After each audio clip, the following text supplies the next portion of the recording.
Subhanallah walhamdulillah wala ilaha illallah wallahu akbar. Subhanallah walhamdulillah wala ilaha illallah wallahu akbar. Subhanallah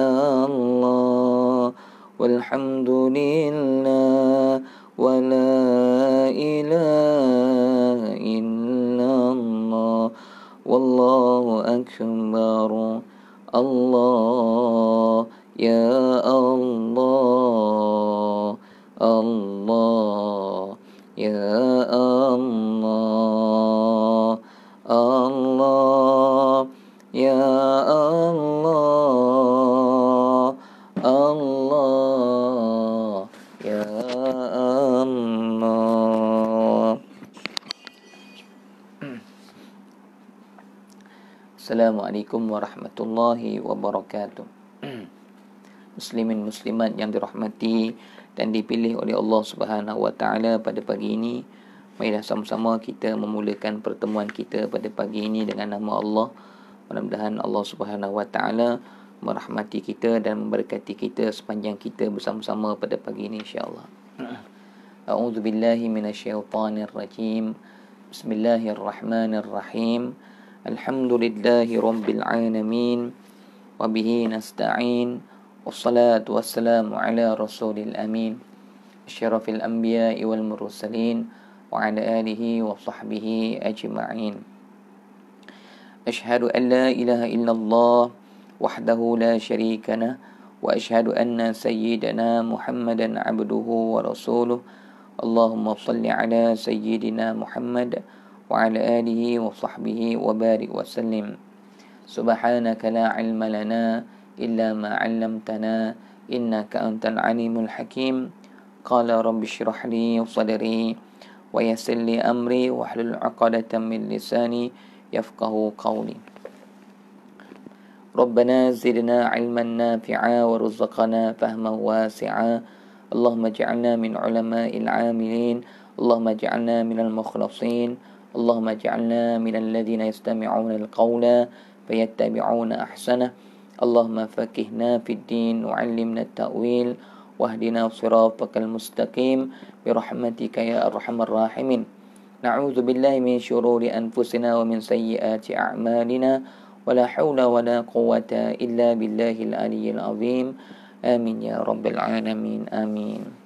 Allahumma aftah alaina hikmataka wa anshur alaina min khazaini rahmatika ya arhamar rahimin.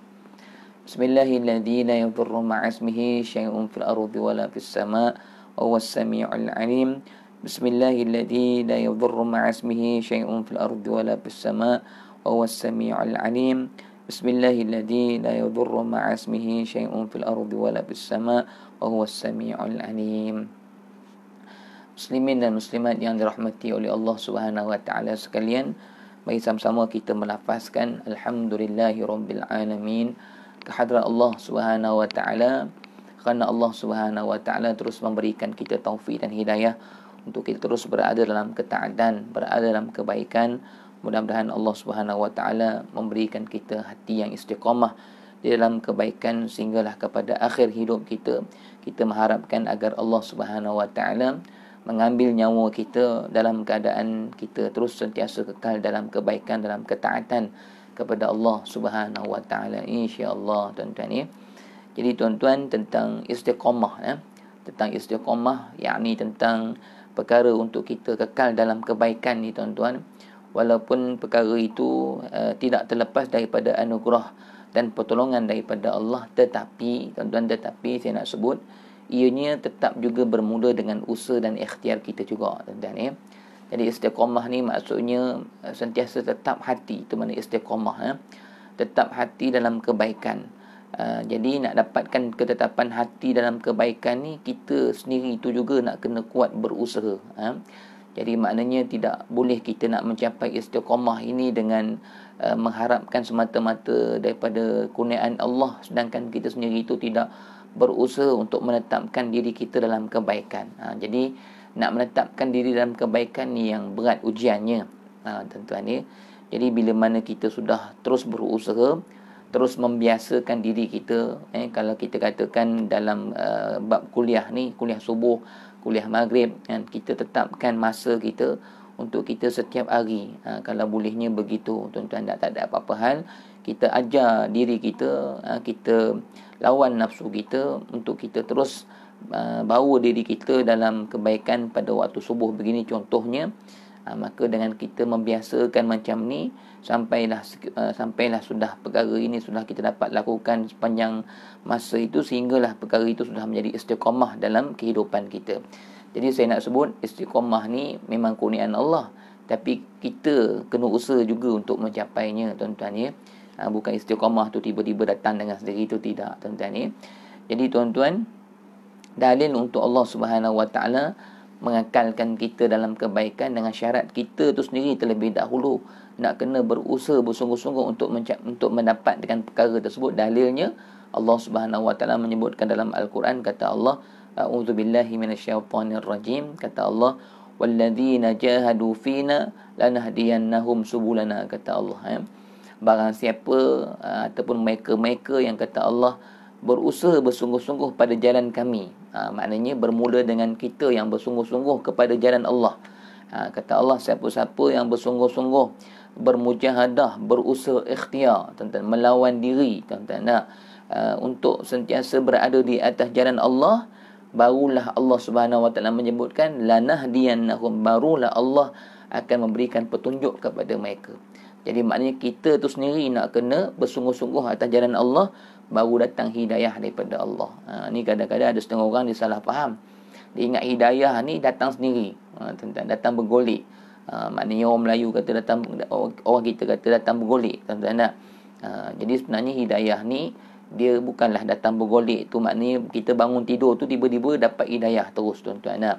Kita kena cari hidayah tu, tuan-tuan. Orang kata, kenapa awak tak pergi masjid? Nak buat macam mana hidayah tak sampai lagi? Ni orang yang tidak betul kefahamannya, tuan-tuan ya. Kefahamannya tentang hidayah tu tak betul. Kenapa awak tak nak dengar kuliah? Nak macam mana Allah tak bagi hidayah dekat saya lagi? Tu tak betul, tuan-tuan ya. Kalau cakap macam tu sampai matilah tak pergi kuliahnya, tuan-tuan ya. Kalau begitu sampai matilah tidak pergi ke masjidnya. Sebab apa? Sebab duk tunggu hidayah Allah sampai baru dia nak pergi masjid. Dia maknanya kena usahalah nak pergi masjid, barulah Allah bagi kita hidayah untuk kita pergi ke masjid tu. Usaha pun tak ada, duk kata Allah tak bagi hidayah, padahal diri sendiri pun tak ada usaha, macam mana Allah nak bagi hidayah? Gitu, tuan-tuan. Jadi sebab tu ayat itu Allah Subhanahu Wa Taala menyebutkan kepada kita, bermula dengan kita dulu. Kita yang mencari hidayah Allah, barulah hidayah tu akan datang. Maksudnya kalau kita tak ada usaha nak dapatkan hidayah tu, bagaimana hidayah tu Allah nak bagi? Dia macam kita katakan, tuan-tuan, kehidupan kita dekat dunia pada hari ni pun semuanya begitu, tuan-tuan. Macam kita kata nak hilang dahaga. Kalau kita sendiri tak usaha nak cari air, nak ambil cawan, macam mana Allah nak bagi hilang dahaga? Jadi kita faham yang menghilangkan dahaga tu memang betul lah Allah, tuan-tuan. Tapi tak ada pula kita kata kenapa awak tak pergi cari air, kan? Tak apalah, nanti tunggu Allah bagi hilang dahaga. Tak ada pula kita cakap macam tu, tuan-tuan. Jadi maksudnya bila kita dahaga, pandai pula kita pergi dapur, pergi ambil air. Tak ada pula kita kata tak payah pergi ambil air kat dapur lah, kan? Maksudnya dahaga tu, hilang dahaga tu kan Allah yang bagi, tunggu je lah Allah bagi, tuan-tuan. Tapi maksudnya dari segi konsep kehidupan kita pun semuanya begitu, tuan-tuan. Bila kita dahaga, maka kena usaha untuk kita menghilangkan dahaga itu dengan keyakinan hati kita memang dahaga tu Allah yang hilangkan. Tetapi maksudnya untuk kita usaha untuk menghilangkan dahaga tu, kita terlebih dahulu kena cari air, kena minum air, maka barulah Allah menghilangkan dahaga kita. Semua kehidupan kita macam tu.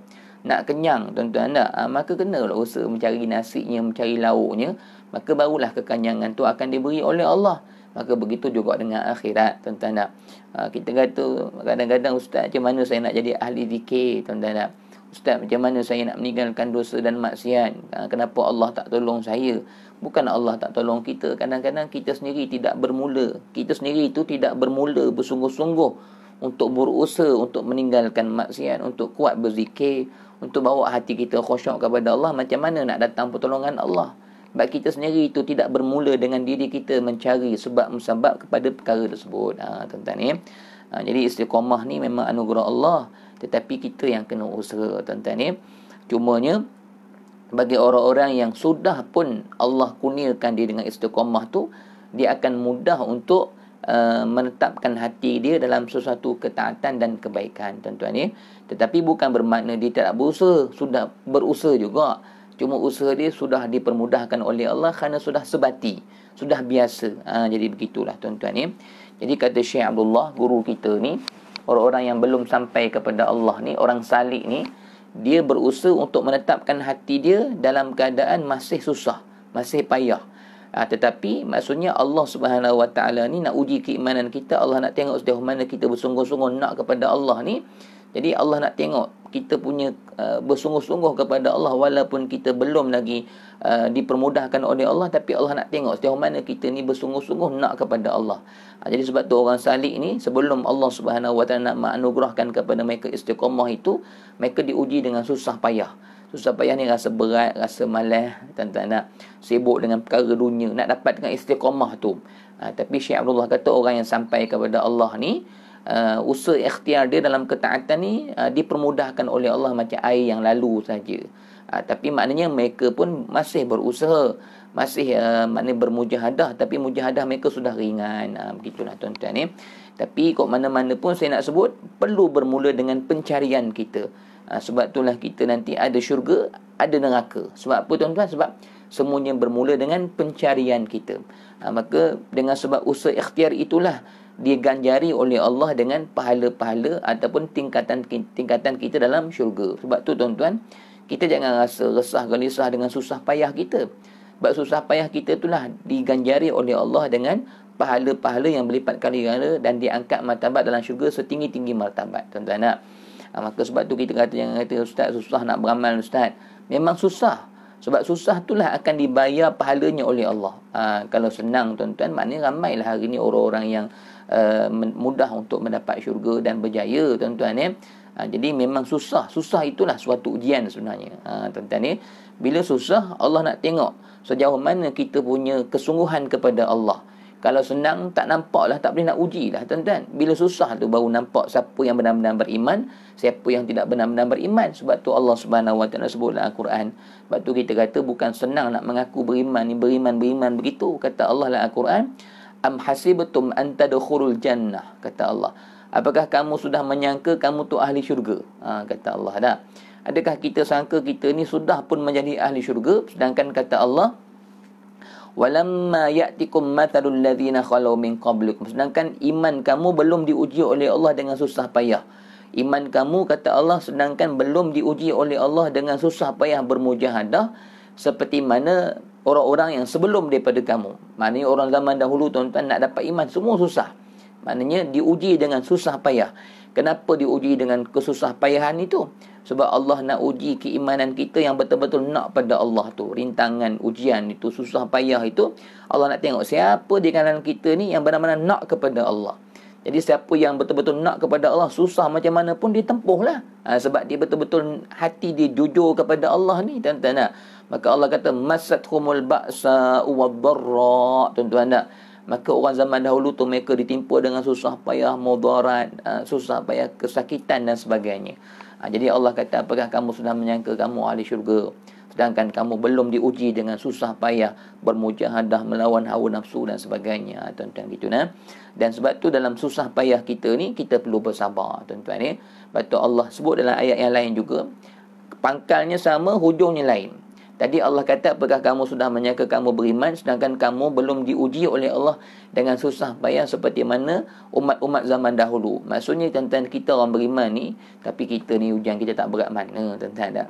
Ujian kita ni ujian tidur, tuan-tuan tak? Sedap nak tidur atas tilam tu lah ujian kita. Tapi sahabat-sahabat zaman dahulu, mereka diuji susah payah dengan musuh, tuan-tuan tak? Dengan musyrikin yang nak bunuh diorang. Maka ketika itu Allah nak tengok istiqamah mereka kepada Allah. Sumayyah nak tengok bagaimana Sumayyah istiqamah dia dengan jalan Allah sehingga dia ditikam dengan tombak oleh Abu Jahal, tuan-tuan nak. begitu dengan Nabi di pulau, maka susah payah. Umat zaman dahulu tu jauh daripada kita. Kita ni tak ada susah payah dengan musuh yang nampak ni. Kita ni banyak susah payah dengan nafsu kita sendirilah, tuan-tuan nak. Jadi kita ni tak ada apa-apa sangat nak bang ni dengan sahabat, ya, nak bang ni dengan Nabi dan sebagainya, tuan-tuan nak. Jadi ayat yang pertama ni Allah sebut nak dapat iman ni memang dia uji dengan susah payah untuk Allah melihat sejauh mana kita ni benar-benar nak kepada Allah, sejauh mana kita ni benar-benar cinta kepada Allah, maka diuji dengan susah payah. Susah payah itulah maksudnya menguji kejujuran, keikhlasan hati kita kepada Allah, tuan-tuan. Dan ayat yang lain Allah sebut juga am hasibatum an tadkhulul jannah. Apakah kamu menyangka kamu ni sudah menjadi ahli syurga? Walamma ya'lamillahu alladhina jahadu minkum. Sedangkan Allah Subhanahu wa taala belum benar-benar lagi menguji kepada kamu siapa yang benar-benar di kalangan kamu yang bermujahadah pada jalan Allah. Tuan-tuan tak? Ni kita kadang-kadang ada ujian sikit dah malas dah, tuan-tuan tak? Jadi sedangkan Allah kata kamu ni dah layak jadi ahli syurga ke? Sedangkan ada ujian sikit kamu sudah kurang amal kamu sudah contohlah meninggalkan kuliah kan. Ada ujian sikit sudah mula malas nak sedekah, tentu ada ujian sikit sudah mula malas nak sembahyang sunat. Jadi Allah kata kamu ni sudah menjadi ahli syurga yang selayak-layaknya menjadi ahli syurga ke? Sedangkan kata Allah belum diuji di kalangan kamu siapa yang benar-benar bermujahadah pada jalan Allah. Kemudian Allah kata wa ya'lamas sabirin, dan belum lagi diuji kamu itu di kalangan kamu siapakah di kalangan kamu orang-orang yang benar-benar sabar pada jalan Allah, tuan-tuan. Sebab tu Allah uji kita dengan susah payah, Allah uji kita dengan mujahadah, dan Allah uji kita dengan siapa di kalangan kita yang benar-benar bersabar pada jalan Allah. Jadi ayat ni 3 lah yang Allah uji kita untuk tengok di kalangan kita siapa yang benar-benar nak mencapai istiqamah ni, tuan-tuan nak. Jadi nak mencapai istiqamah ni Allah uji dengan susah payah. Kalau kita sekarang ni susah payah nafsu lah, susah payah nak menjaga nak mengawal nafsu kita, kehendak-kehendak kita yang jahat itu, tuan-tuan nak. Susah payah kita melawan kemalasan kita dengan kesibukan dunia kita, tuan-tuan nak. Itu susah payah kita pada bab itulah, tuan-tuan nak. Jadi Allah sebut Allah uji kita dengan susah payah. Kemudian Allah uji kita dengan mujahadah, siapa yang sungguh-sungguh mujahadah yang kedua. Kemudian yang ketiga Allah uji kita siapa dengan kita yang benar-benar sabar kepada Allah. 3 perkara ni untuk Allah tengok sejauh mana kita ni benar-benar terus istiqamah untuk menuju kepada Allah Subhanahu wa taala, tuan-tuan ni. Jadi tuan-tuan, saya nak sebut tuan-tuan, dalam keadaan kita menuju kepada Allah ni, tuan-tuan, kita ni kalau boleh jangan berbolak-balik hati kita nak kepada Allah ni. Dalam apa sahaja suasana yang sedang berlaku kepada kita, jangan berbolak-balik hati kita nak pergi kepada Allah. Maknanya dalam keadaan nikmat pun itulah hati kita yang terus nak redha Allah, tuan-tuan. Dalam keadaan diuji pun, dalam keadaan sedang diuji, contohnya tuan-tuan nak, contohnya dalam keadaan sakit ke, tetap juga nak semayang di awal waktu. Tetap juga kalau sakit sikit-sikit boleh berada dalam majlis-majlis ilmu. Begitulah tuan-tuan nak. Ataupun kita katakan kalau diuji oleh Allah tiba-tiba aksiden ke, tuan-tuan tak, mungkin tangan ni sudah tak boleh nak bergerak dengan baik, patah ke dan sebagainya, tetap pergi masjid juga. Jadi maknanya apa sahaja dua keadaan, terus hati nak pergi kepada Allah. Jangan tiba-tiba merajuk, tiba-tiba tidak redha dengan takdir Tuhan, tiba-tiba jadi kurang nak beramal. Itu semua ujian daripada Allah tu, tuan-tuan. Jadi saya sebut dengan tuan-tuan, ajar hati kita untuk istiqamah kepada Allah walau apa jua keadaan yang sedang Allah berikan dalam kehidupan kita. Sama ada dalam nikmat, hati kita terus mensyukuri kepada Allah, terus kita nak cari redha Allah.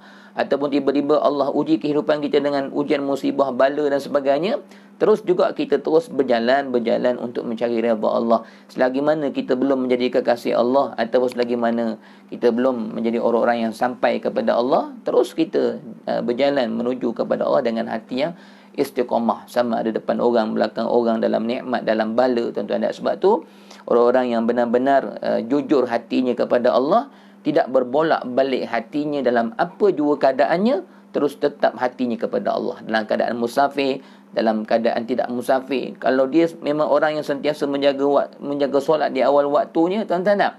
Dalam keadaan musafir pun akan berhenti awal untuk solat di awal waktu. Maksudnya itulah orang-orang yang jujur hatinya kepada Allah. Ni yang dikatakan siddiq, tuan-tuan tak? Siddiqin yang kita sebut dalam bacaan Al-Fatihah kita tu, kita minta kepada Allah siratal ladzina an'amta alaihim Ya Allah, tunjukkan kami jalan yang benar, ihdinas siratal mustaqim, yakni jalan orang-orang yang Engkau berikan nikmat kepada mereka. Maka ulama menyebutkan, siapakah orang-orang yang Allah berikan nikmat? Siratal ladzina an'amta alaihim. Tuan-tuan tak? Bukan jalan-jalan orang-orang yang Engkau murkai. Kita tak nak duduk atas jalan-jalan orang yang Allah marah. Tak nak. Kita nak duduk di atas jalan orang-orang yang Allah beri nikmat. Siapa? Maka ulama menyatakan, yakni ma'al ladzina an'amta alaihim minan nabiyyin, jalan-jalan para nabi. Kita ni minta Allah kurniakan kita petunjuk hidayah seperti mana Allah beri kepada orang-orang yang telah Allah berikan nikmat, yakni di kalangan para nabi. Nikmat apa, tuan-tuan? Ini bukan nikmat kekayaan, tuan-tuan ni. Kita nak ikut jalan Nabi ni adalah nikmat keimanan dan ketaatan kepada Allah. Itu dua nikmat tu, tuan-tuan ni. Jadi itulah hakikat nikmat. Yang lain tu, tuan-tuan, adalah nikmat yang sementara. Adapun hakikat nikmat yang sebenar yang kita nak kepada Allah ni adalah nikmat iman dan nikmat ketaatan, tuan-tuan ya. Sebab tu dua nikmat ni lah sebenarnya yang perlu kita minta sepanjang masa. Sebab nikmat ketaatan dengan nikmat keimanan ni nikmat yang paling tinggi, paling mahal di atas dunia pada hari ni. Tak ada dah nikmat lain. Ada iman, ada ketaatan ni, tuan-tuan. Maksudnya tak kira kita dalam keadaan apa sekalipun, yang penting kita nakkan Allah terus istiqamahkan kita di atas keimanan dan ketaatan. Itu dua nikmat paling penting, tuan-tuan ya. Jadi dalam keadaan sakit pun tetap jiwa kita ni beriman kepada Allah dan mengekalkan ketaatan kepada Allah. Jadi bila kita minta kepada Allah orang-orang yang diberi nikmat, yakni di kalangan para nabi, yakni nikmat apa yang Allah beri pada nabi tu? Nikmat istiqamah dengan keimanan dengan ketaatan, tuan-tuan ya. Kemudian kedua, minan nabiin wasiddiqin, orang-orang yang benar. Apa yang benar ni? Yakni orang-orang yang jujur hatinya kepada Allah ni, tidak berbolak-balik hatinya dalam keadaan apa jua sekalipun, hatinya benar kepada Allah. Kita ni tak nak tahu kita ni benar-benar jujur kepada Allah ke tidak, tuan-tuan. Tengoklah bagaimana istiqamah hati kita kepada Allah. Ni kadang-kadang kita ni dalam keadaan susah payah cari Allah. Bila dah senang tinggalkan Allah, tu tak jujur lagi, tuan-tuan ya. Maksudnya kita ni mencari Allah dalam keadaan tertentu, kemudian bila dah lapang, dah lega, kita tinggalkan Allah. Tu tak istiqamah lah tu, tuan-tuan ya. Dalam keadaan tiba-tiba diuji dengan ujian musibah berat-berat, ketika itulah menangis, istighfar kan, mohon ampun kepada Allah. Bila ujian dah diangkat, istighfar pun dah kurang, ketaatan pun dah kurang, maksudnya tak istiqamah jiwa kita. Maksudnya kita ni belum golongan-golongan orang-orang yang siddiqin. Ni Syekh Abdullah kata ni, bukan senang nak dapat golongan-golongan orang-orang yang Allah masukkan kita dalam golongan orang-orang yang siddiq. Siddiq ni Syekh kata apa? Syekh kata mulut dengan hati sama, atau siddiq. Siddiq ni maksudnya apa yang pengakuan mulut, apa yang disebut oleh hati sama dengan kelakuan kehidupan, kelakuan perbuatan kita dalam kehidupan kita sama, tuan-tuan. Kadang-kadang kita kata apa? Kita kata dalam pengakuan kita, inna salati wa nusuki. Selalu kita sebut perkara tu, tuan-tuan.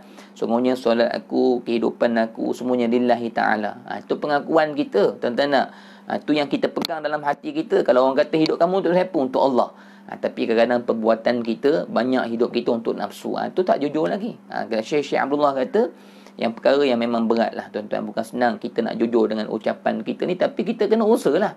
Maksudnya Syekh Abdullah kata, ucapan mulut dengan pegangan hati sama dengan perbuatan dalam kehidupan kita. Tu orang yang jujur. Awak sayang Allah tak? Sayang. Tuan-tuan. Kalau kita kata nak masuk syurga, nak. Tapi dari segi perbuatan kita kadang-kadang tidak menunjuk ke arah itu, tidak menunjukkan kita sayang kepada Allah. Mulutnya kata aku cinta Allah, cinta Allah. Tapi kadang-kadang nak nundukkan pandangan mata pun tak sanggup. Kan dalam keadaan awal lelaki contohnya, jahat pandangan matanya nak menengok orang perempuan, nak menengok auratnya. Datang ilham hati, jangan tengok tu Allah marah. Tahu dah, datang ilham dalam hati menegur perkara tu kan. Maksudnya datang teguran jiwa. Tapi tak sanggup juga untuk menundukkan pandangan mata, duk galik tengok juga, tuan-tuan. Jadi maknanya kadang-kadang kita tak sanggup mengorbankan nafsu kita yang nak buat maksiat ni demi untuk kita meraih keredaan Allah. Tapi kalau tanya nak redha Allah, nak redha Allah, tuan-tuan. Ni maksudnya nak masuk golongan orang-orang yang jujur, yang siddiq kepada Allah, tuan-tuan ni. Kok mana-mana pun semua perkara ni perlukan kepada usaha ikhtiar, tuan-tuan ya. Maka sebab tu orang-orang beriman ni, tuan-tuan, pahala dia banyak. Tuan-tuan, orang-orang yang nak pergi menuju kepada Allah ni, pahala dia banyak, berlipat-lipat kali ganda. Sebab apa, tuan-tuan? Sebab mereka ni punya usaha ikhtiar kepada Allah ni bersungguh-sungguh. Maka dengan bersungguh-sungguh itulah pahala mereka berlipat-lipat kali ganda di sisi Allah Subhanahu Wa Taala. Sebab tu tuan-tuan, kita punya ketaatan kepada Allah ni jangan mimpi nak senang je sepanjang masa. Maksudnya kalau kita kata nak sembahyang sunat yang 10 rakaat qabliyah ba'diyah tu kan, tuan-tuan tak? Jangan kita mimpi kita boleh buat 10 rakaat tu senang je seumur hidup. Tak. Ada masa-masa kita akan diuji juga. Untuk Allah tengok sejauh mana kita benar-benar mampu untuk istiqamah dengan 10 rakaat tu, tuan-tuan tak? Kita nak khusyuk. Jangan kita mimpi khusyuk ni senang macam air yang lalu je setiap hari. Kita kata, ustaz, ada masa saya boleh khusyuk, ustaz. Ada masa Allah payah nak khusyuk, ustaz, kan? Itulah ujian. Tuan-tuan tak? Jadi maksudnya memang kita punya ketaatan kepada Allah ni akan terus diuji oleh Allah. Untuk Allah tengok sejauh mana kita ni jujur dengan ketaatan kita, tuan-tuan tak? Bagi orang-orang yang jujur ni, maksudnya ada masa-masa senang, alhamdulillah. Nak khusyuk ni, senangnya. Dapat je. Kalau solat subuh ke tadi, tuan-tuan tak? Bila solat itu, mudah je hati tu nak hadir, senang je, tuan-tuan tak? Ada masa-masa zuhur kan, tiba-tiba, kenapa hati tak hadir ni? Maksudnya rungsing-rungsing jugalah. Tapi tetap mencari khusyuk juga. Ketika mana susah tu pun, maksudnya hati tu tidaklah tiba-tiba mengabaikan khusyuk. Susah pun lawan juga untuk dapat khusyuk, tuan-tuan ya. Jadi maksudnya ketaatan ni jangan kita mimpikan senang je sepanjang masa.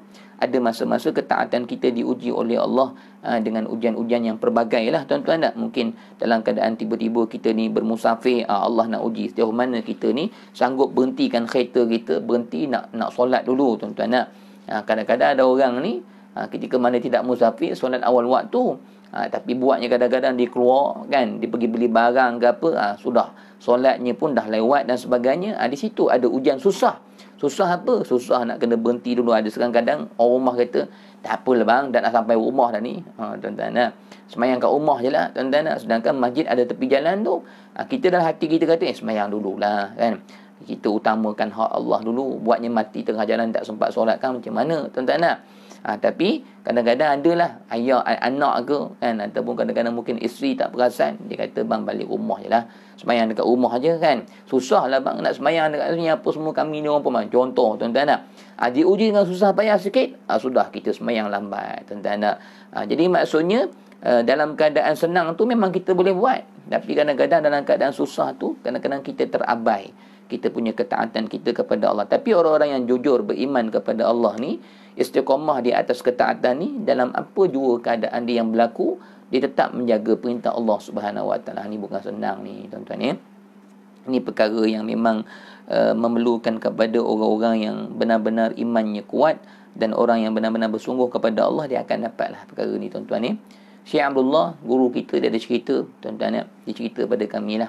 Dia kata masa dia maksudnya dalam keadaan mujahadah nak jaga sembahyang di awal waktu ni, tuan-tuan nak istiqamah, jaga sepanjang masa, tuan-tuan ya. Ada sekali tu Syekh cerita, dia dalam kereta, tuan-tuan nak. Jadi dalam keadaan perjalanan balik ni, nak zuhur dah, terlintahlah hati dia nak sembahyang zuhur, tuan-tuan nak. Maksudnya nak sembahyang zuhur sampai dekat surau nanti, nak sembahyang zuhur teruslah. Jadi anak murid ni ada kata, Syekh, jomlah kita berhenti makan kejap, tuan-tuan nak. Jadi Syekh Abdullah ni dia raikan anak murid, tuan-tuan, tapi hati ni tak tenang. Ni lain, tuan-tuan ya. Kalau kita kata apa salahnya berhenti makan jap kan, kita kata dahulukan makan dan sebagainya, gitulah.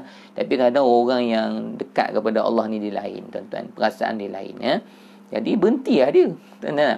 Jadi bila dia berhenti tu, tuan-tuan, jadi dalam keadaan dia pergi kedai tu, dia tak boleh, dia kata. Dia pergi tu rasa nak tumbang. Lain, perasaan takut dia. Kita kadang-kadang lewat semayang, makan dulu pun tak apa. Itu keimanan kita, tuan-tuan. Sebab tu tak sama.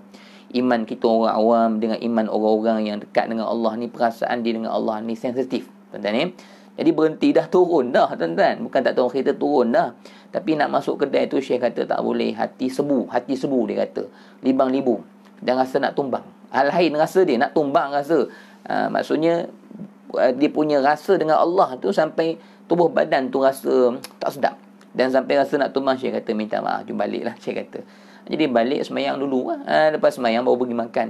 Sebab tu sahabat Nabi, tuan-tuan, ada riwayatnya sahabat-sahabat ni, bila azan kedengaran tu, kan ada sahabat yang duk buat rumah ni, ada satu bata je. Satu bata ni kalau tak selesai lah, tuan-tuan tak.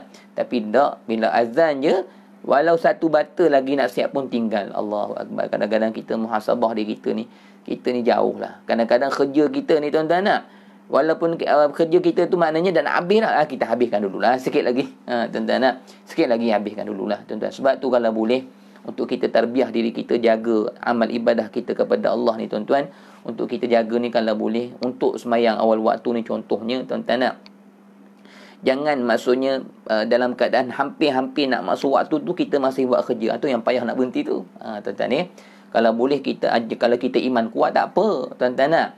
Kalau boleh kita ni tengok semayang Zuhur ni, kita kata lagi 10 minit nak masuk tu, kita berhenti awal-awal kerja kita. Jangan sambil-sambil buat kerja tu tunggu azan. Tu yang tak jadi tu. Tuan-tuan ni. Jadi maksudnya kalau boleh sebelum azan tu kita dah sentiasa ajar diri kita, luangkan masa kita tu untuk bertemu dengan Allah dah. Maksudnya 10 minit sebelum azan tu kita dah ajar, dah berhenti segala-galanya. Ketika itu bersedia dah nak berjumpa dengan Allah. Baru mudah tuan-tuan. Kalau kita ni dekat-dekat azan ni masih bekerja, masih buat itu buat ini tu, yang bila azan nanti dululah, bagi siap dululah. Akhirnya tuan-tuan, daripada Zuhur tu pukul 1 lebih, last sekali pukul 2 baru Zuhur, 2.30 baru Zuhur tuan-tuan. Dia sebenarnya tuan-tuan dari segi dosa tidaklah berdosa. Tuan-tuan ni, maksudnya kalau kita sembahyang lewat sikit tak berdosa kalau kita menyiapkan kerja-kerja kita lah. Tetapi tuan-tuan, dari segi sudut adab kita dengan Allah, tu beza fiqh dengan tasawuf. Tuan-tuan ni, kalau dari segi fiqh memang tak dosa, sembahyang pukul 3 petang pun tak berdosa. Tuan-tuan ni, tapi dari segi kita meraihkan pandangan Allah, dari segi kita membesarkan Allah, dari segi adab tasawuf kita, di situ sudah dikira kurang dah kita punya adab dengan Allah. Berdosa ke Ustaz? Tidak berdosa, tapi adab kurang lah tuan-tuan. Macam kita lah tuan-tuan, macam anak-anak kita tak, dia habis makan, dibawa lah pinggan tu ke dapur tuan-tuan, tapi dia tak basuh lagi. Bukanlah kita kata salah dia buat begitu, tak basuh lagi tuan-tuan.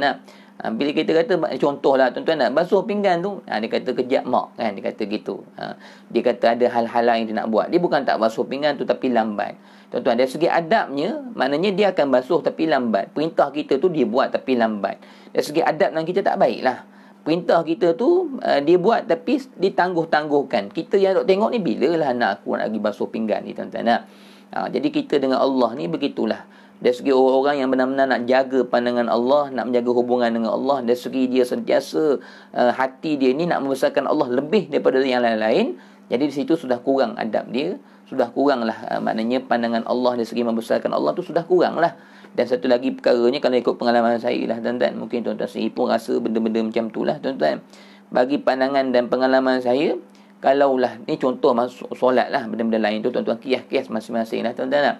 Kalau contohnya, kalau dari segi solat ni tuan-tuan, biasa-biasanya kalau dah masuk waktu, kita tak galik juga buat kerja, biasanya kerja kita tu akan jadi tak sempurna, akan jadi susah. Itu pengalaman yang saya lalui, biasanya macam tu tuan-tuan.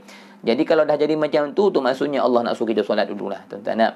Sebab tu kalau boleh dah masuk waktu, kena raikan dulu panggilan Allah daripada kerja-kerja kita. Sebab kalau duk buat juga biasanya tak jadilah, susahlah kan, ada tak kenalah dan sebagainya tuan-tuan. Dan satu lagi, dari segi keberkatan sudah ditarik oleh Allah. Kerja buat kita ni tuan-tuan, kalau kita nak buat juga sedangkan solat belum solat lagi, berkat kerja tu hilang dah. Jadi kalau boleh berhenti dulu, pergi solat dulu, tunaikan perintah Allah dulu.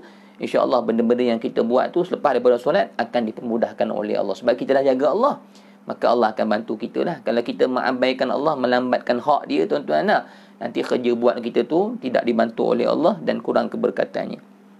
Kadang-kadang kalau Allah sayang kita ni tuan-tuan, kita tu galik buat juga, akhirnya benda tu rosak lah, benda tu tiba-tiba tak jadilah, macam-macam lah.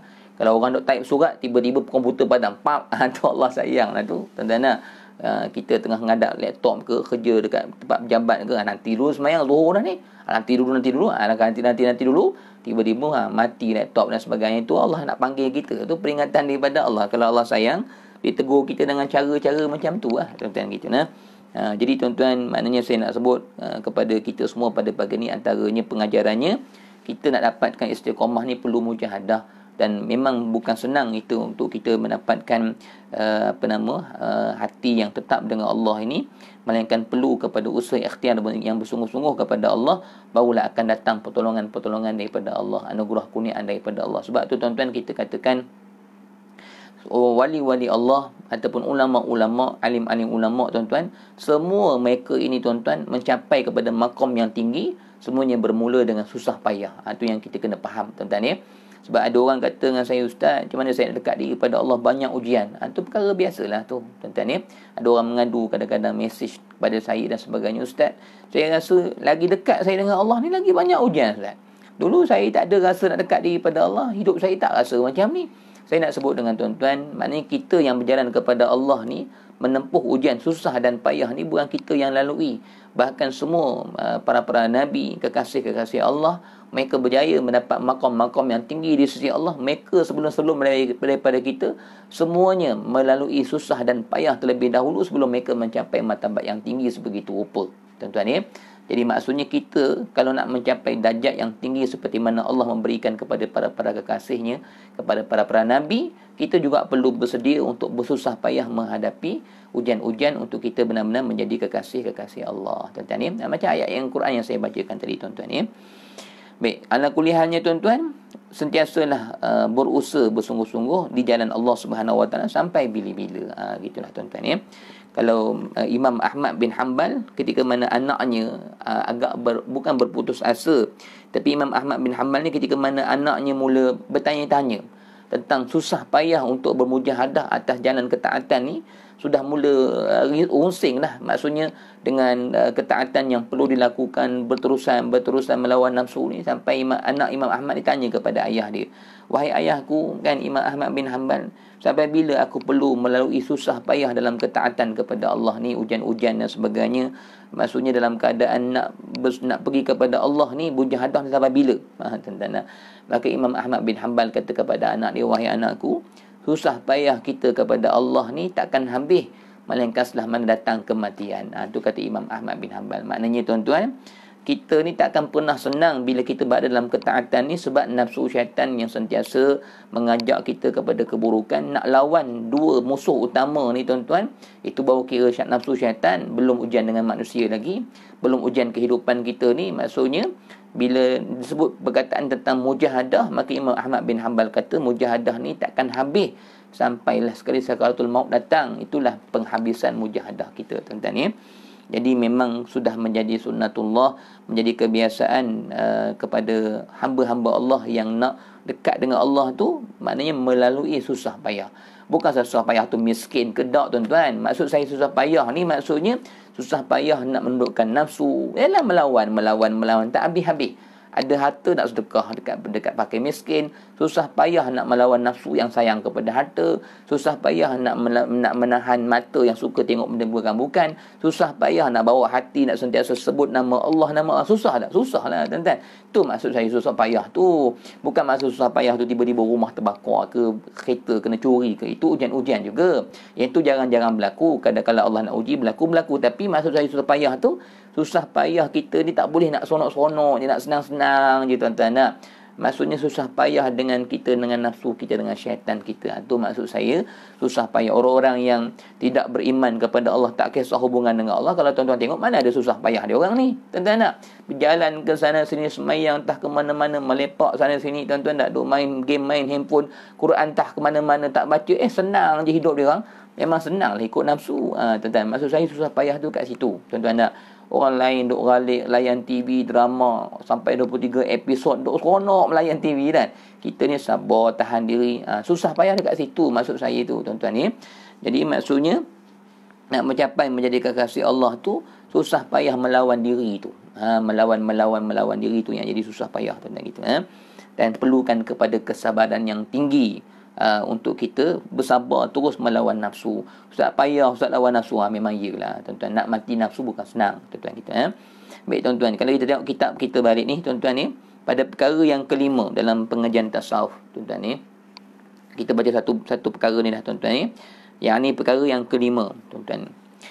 Baik, perkara yang kelima, tuan-tuan, yang disebutkan oleh Syekh Abdul Qadir Mandiri dalam kitab kita ni, dan ada pun tempat ambilnya, yakni tuan-tuan tempat pengambilan ilmu tasawuf ni, tuan-tuan ni. Ilmu tasawuf ni maksudnya ilmu untuk kita istiqamah membersihkan hati, menjaga hati untuk Allah. Sama jugalah, perlu bersusah payah lah, tuan-tuan ni, dengan mujahadah, dengan berusaha ikhtiar bersungguh-sungguh tadilah, tuan-tuan ni. Kalau kita kata makan nasi tadi, kalau kita kata perut kita lapar ni, nak kenyangkan perut, kenalah cari nasi, kenalah masak nasi, kenalah masak lauk, susah payah dekat situ untuk dapat kenyang. Maka dalam keadaan kita nak mendapat keredaan Allah pun begitu juga, perlu susah payah atas mujahadah menjaga hati.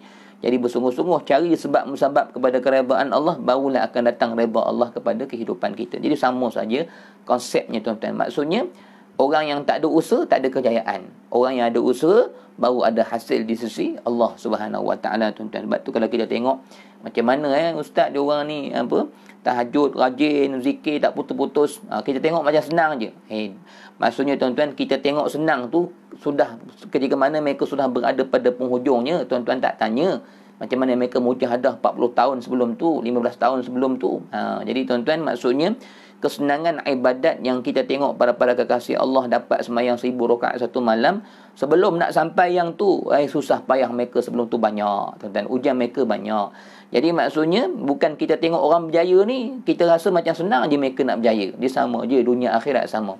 Tuan-tuan tengok orang dunia hari ni kan, orang berjaya dalam dunia mereka kan, tuan-tuan nak ada syarikat besar-besar, pakai kereta yang mewah-mewah. Tuan-tuan tengok mereka senang tu, macam senang tu, nampak senang tu sekarang nampak senang. Tuan-tuan cuba tanya macam mana daripada awal mereka bangkit sampai mereka boleh dapat syarikat banyak dan sebagainya. Itu dunia lah tuan-tuan ya. Susah payah, jerit payah sebelum nak naik sampai ke atas. Begitu juga akhirat, sama juga tuan-tuan. Maksudnya kalau kita tengok orang-orang hari ni yang mudah dengan sedekahnya, yang rajin dengan ketaatannya tuan-tuan, bukannya tiba-tiba dapat macam tu dah. Mereka sudah bersusah payah mungkin 10 tahun, 20 tahun dalam keadaan mereka nak dapatkan hubungan dengan Allah yang tetap istiqamah ni. Sudah lama mujahadah, akhirnya baru dapat kemanisan yang begitu dengan Allah Subhanahu Wa Taala tuan-tuan ya.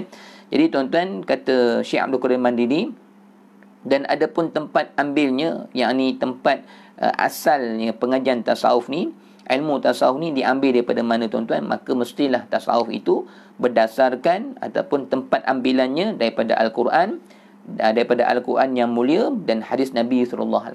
Ni perkara yang kelima tuan-tuan ya. Perkara ni penting tuan-tuan ya. Jadi tuan-tuan, ini adalah dhabit yang sangat penting, ataupun kita kata ni kayu ukur yang paling penting.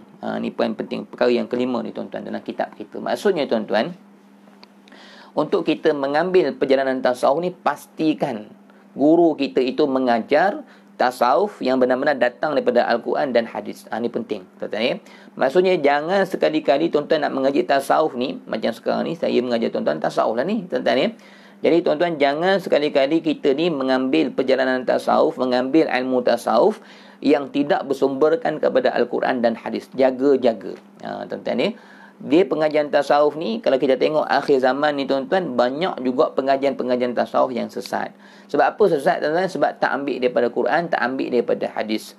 Maksudnya pengajian-pengajian makrifat. Dia makrifat ni kita katakan pengajian tasawuf lah tuan-tuan ya.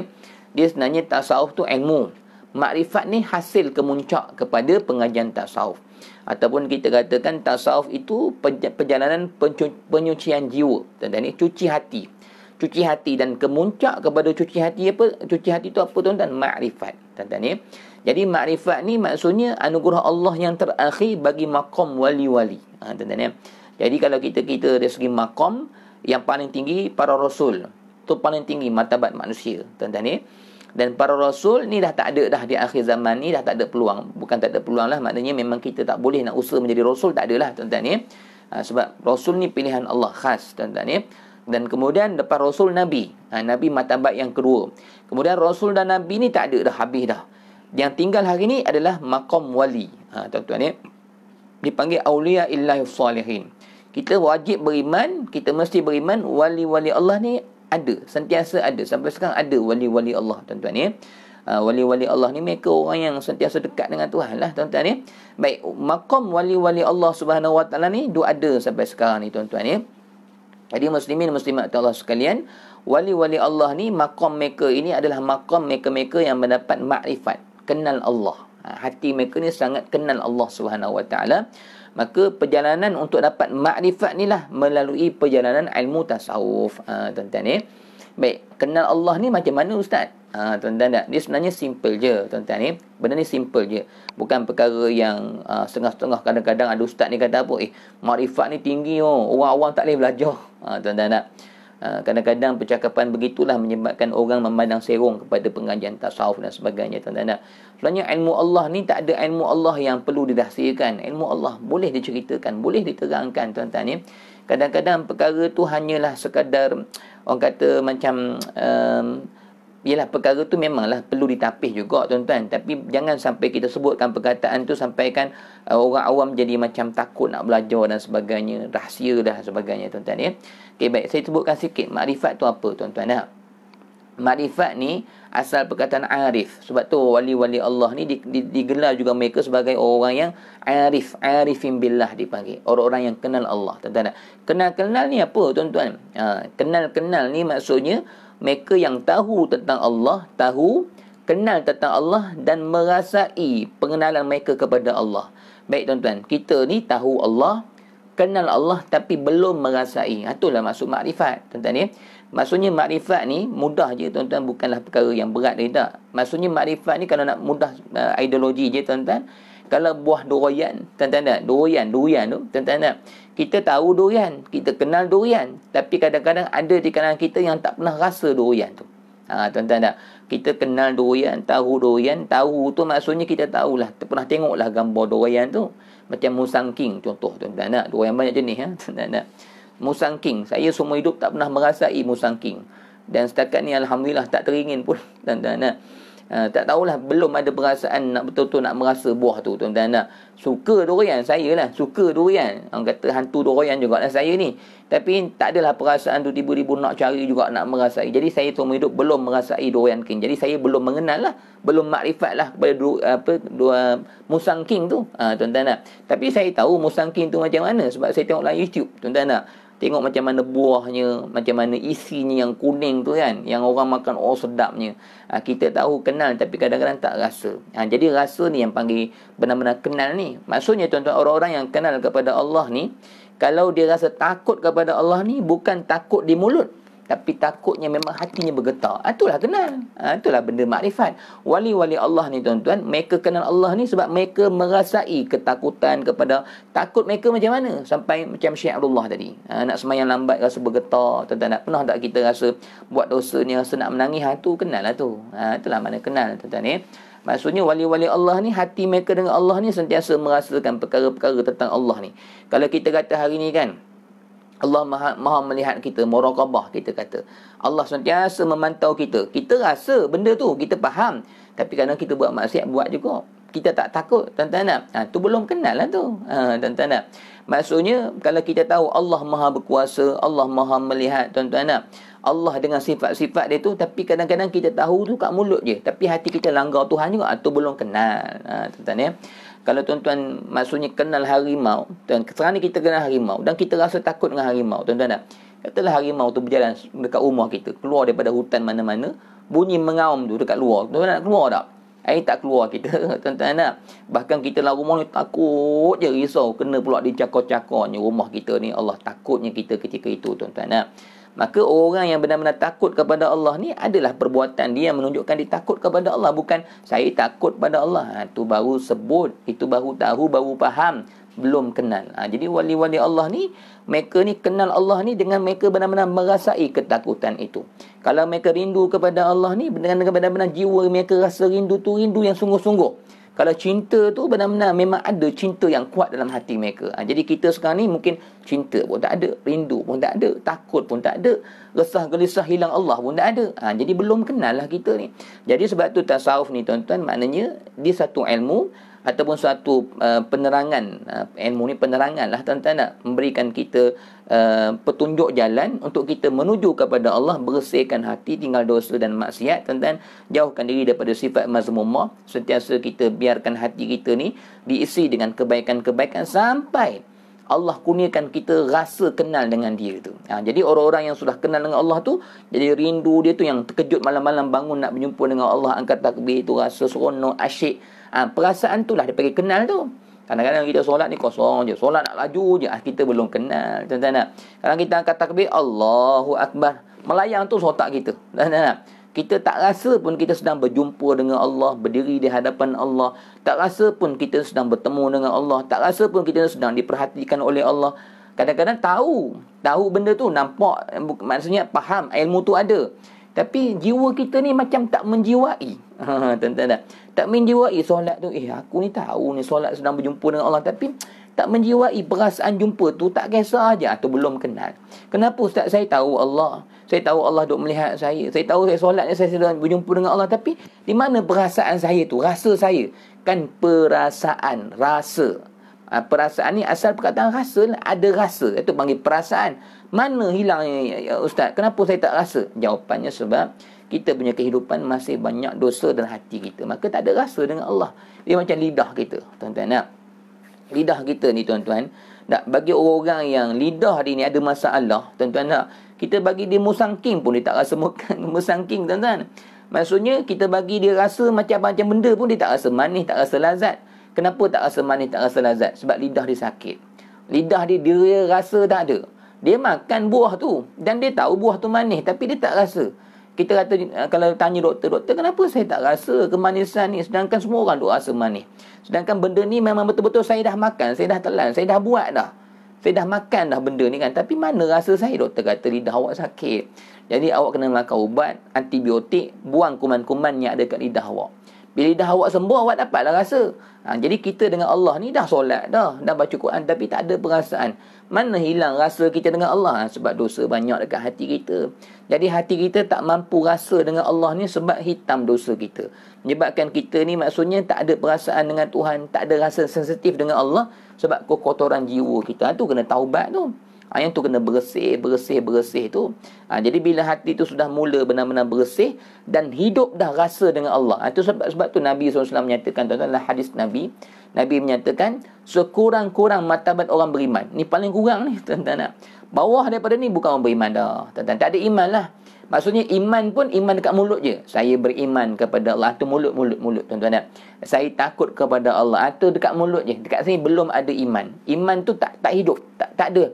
Lampu iman dah mati. Sebab tu Nabi kata sekurang-kurang martabat orang beriman paling rendah tu, bila dia buat dosa, dia rasa bersalah dengan Allah. Itu paling kurang tu. Maksudnya bila dia terjatuh dengan dosa, dia rasa benda tu adalah benda yang salah dan dia rasa dia bersalah dan dia rasa nak taubat, nak balik kepada Allah. Itu sekurang-kurang martabat orang beriman. Kalau orang beriman ni maksudnya kalau dia tertengok benda maksiat pun astagfirullah. Dia akan jadi macam tu, bukan tengok buat tak tahu je. Tu maksudnya tak ada rasa kita dengan Allah lah, tuan-tuan nak. Jadi sebab tu kalau tak ada rasa ni paling kurang punya rasa. Nabi kata iman orang beriman ni sekurang-kurang rasa dia rasa bersalah dengan dosa. Itu sekurang-kurang rasa tu. Buat dosa pun tak rasa apa. Habislah, tuan-tuan. Kalau buat dosa pun tengok dosa macam nampak lalat dalam hidung je. Kita kata, Ustaz, kenapa saya jadi macam tu? Kenapa saya buat dosa, saya tak rasa bersalah dengan Allah? Jawapannya maknanya kerana hati kita tu sudah mati tu, nak kena genyih. Zikir banyak-banyak, kena taubat banyak-banyak sampai hidup rasa kita dengan Allah. Jadi tasawuf ni dia cerita bab tu lah. Nak membersihkan rasa kita tu, nak membersihkan lidah hati kita tu supaya mulai merasa nikmat, merasa seronok, merasa takut dengan Allah. Bila sampai rasa ni, mujahadah kita ni dengan zikir, dengan Quran, bersih hati tadi tu, tinggalkan dosa maksiat, ada rasa dengan Allah tu, bergetar jantung hati, sebut nama Allah, rasa rindu, rasa menangis air mata dan sebagainya. Ada rasa tu, tu panggil makrifat tu. Tu semakin kenal tu. Tu yang tengok alam nikmat ni. Allah, subhanallah kan. Tengok alam ni Allah.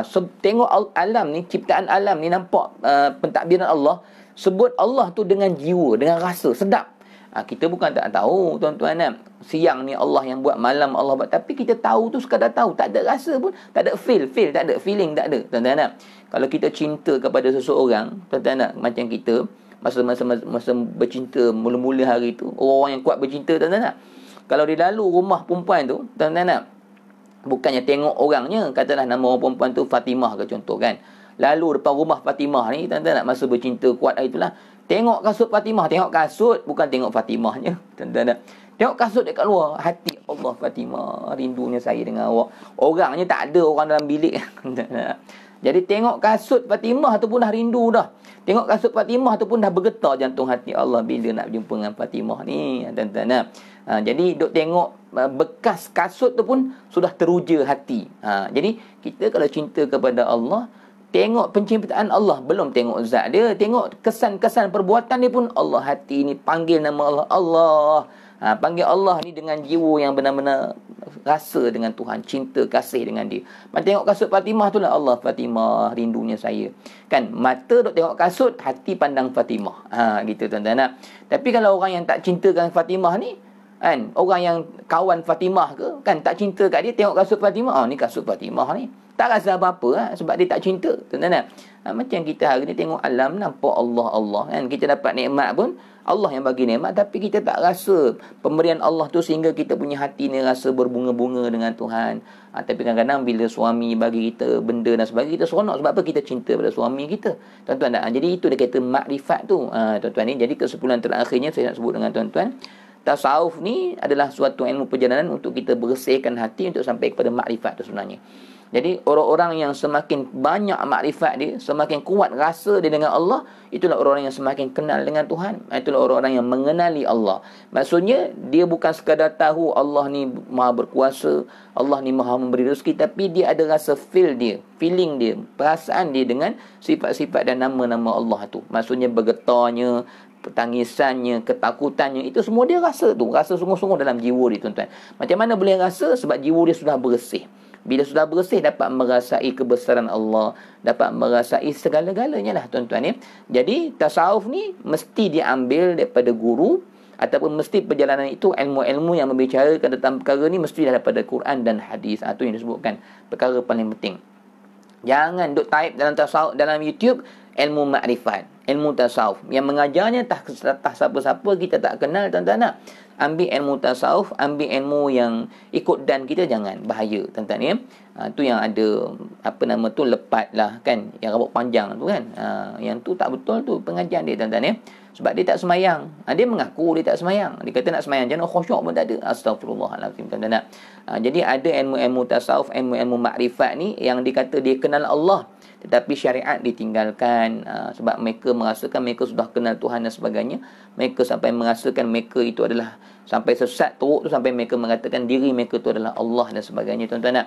Begitulah, tuan-tuan. Itu perkongsian itu perkongsian yang panjang kalau kita nak bahas. Apa yang paling penting, tuan-tuan nak belajar tasawuf ni, belajar daripada bawah, daripada asas, dan pastikan ilmu tasawuf yang kita ambil ini sesuai dengan perjalanan Nabi, perjalanan para sahabat, sesuai dengan Quran, sesuai dengan hadis, sesuai dengan apa yang ulama kita bawa pada hari ini, tuan-tuan ni. Jadi sekadar itulah perkongsian kita pada pagi ini, tuan-tuan ni. Kok mana-mana pun, kalau kita nak belajar daripada guru-guru tasawuf ni, tengoklah syariat dia dulu. Tengok dari segi dia punya ibadat dia kepada Allah, tuan-tuan ni. Tengok dari segi akhlaknya, zahirnya. Yang paling penting, tengok kesungguhan dia kepada Allah. Tengok yang tu. Jadi di situ membuktikan seseorang itu benar ke tidak perjalanan kepada Allah. Tengok dari segi ibadat dia, tengok dari segi akhlak dia, tengok dari segi syariat dia. Di situ kita boleh tahu orang ni bawa kita ni benar ke tidak jalan dia kepada Allah. Kalau kita tengok syariatnya, semayangnya pun laju, tuan-tuan, nak semayangnya bukan awal waktu, kemudian dengan dunia, sibuk dia dengan dunia, tuan-tuan, nak makannya banyak, contohnya gitu, tuan-tuan. Kalau bawa pergi kedai tu kan, ketawa pun contohnya, macam tak nampak kewarakan dia, tak nampak dia jaga hubungan dengan Allah, zikir kurang dan sebagainya. Jadi kadang-kadang mungkin maksudnya orang yang begitu dia belum menjiwai tasawuf, menjiwai perjalanan hati kepada Allah. Bagaimana dia nak bawa orang-orang lain kepada Allah, sedangkan syariat dalam diri dia pun belum sempurna lagi, tuan-tuan. Gitulah, tuan-tuan ya. Jadi sekadar itulah perkongsian kita pada pagi ini, tuan-tuan. Kesimpulan yang saya boleh sebut kepada tuan-tuan, untuk kita pergi kepada Allah mesti bermula dengan diri kita. Allah tak akan bantu kita, tak akan berikan kita anugerah-anugerah dia, sama ada kecil maupun besar, melainkan kita sendiri itu diuji oleh Allah dengan kesungguhan kita. Itu adalah kesimpulan yang pertama. Jadi tuan-tuan, nak jadi orang-orang yang Allah kasih, orang-orang yang dekat kepada Allah, kita sendiri itu mesti menunjukkan yang diri kita sebagai hamba nak pada Allah. Ya Allah, aku nak padamu. Ya Allah, aku nak tunjukkan kesungguhan kita yang kita nak kepada Allah. Itu yang pertama. Jadi saya nak sebut kesimpulan kuliah kita pada pagi ini, kena ada usaha yang bersungguh-sungguh kepada Allah. Tak boleh usaha ringan-ringan, tak bersusah payah, mesti bersungguh-sungguh. Itu yang pertama. Dan yang kedua, kita punya kesimpulan, ajar diri untuk sentiasa istiqamah atas perjalanan untuk mengejar Allah ni dalam hidup kita sampai mana? Sampai mati, tuan-tuan. Dan jangan kita biarkan hati kita berbolak-balik dalam apa jua keadaan sekalipun. Terus istiqamah, jaga hati dengan Allah, jaga perintah Allah, jaga hati yang sentiasa membesarkan Allah. Istiqamah maksudnya tidak berubah, sentiasa jujur dengan Allah Subhanahu Wa Taala. Itu perkara yang kedua, tuan-tuan ni. Perkara yang ketiga tuan-tuan, tasawuf adalah satu perjalanan untuk kita bersihkan rasa kita dengan Allah dan terus istiqamah bersihkan hati kita. Kalau kita belum ada rasa dengan Allah, maksudnya mungkin hati kita masih banyak dosa-dosa yang perlu kita terus berusaha untuk membasuhnya, tuan-tuan.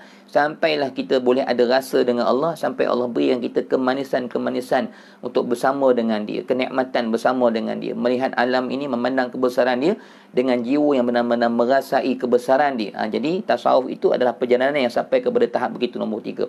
Dan yang keempat, tuan-tuan, maksudnya kita punya perkongsian pada pagi ini, tuan-tuan, pastikan ilmu yang kita pelajari itu adalah ilmu yang datangnya daripada Al-Quran dan hadis, dan perjalanan kita ni perjalanan yang betul-betul menambahkan lagi ketaatan kita kepada Allah, menambahkan lagi kedekatan diri kita kepada Allah, dan perjalanan kita ni perjalanan yang sesuai dengan perjalanan para nabi dan para alim ulama sekaliannya, tuan-tuan ya.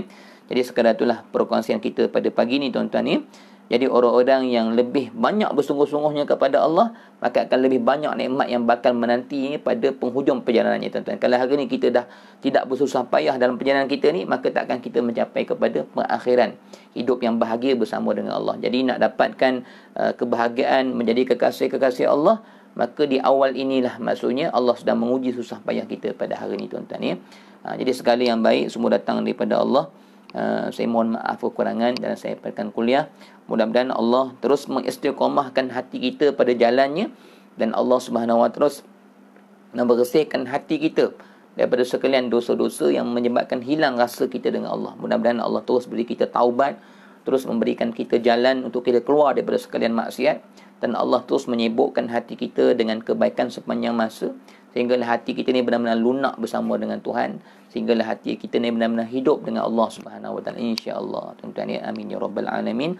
Wassalamualaikum warahmatullahi wabarakatuh. Alhamdulillahirabbil alamin.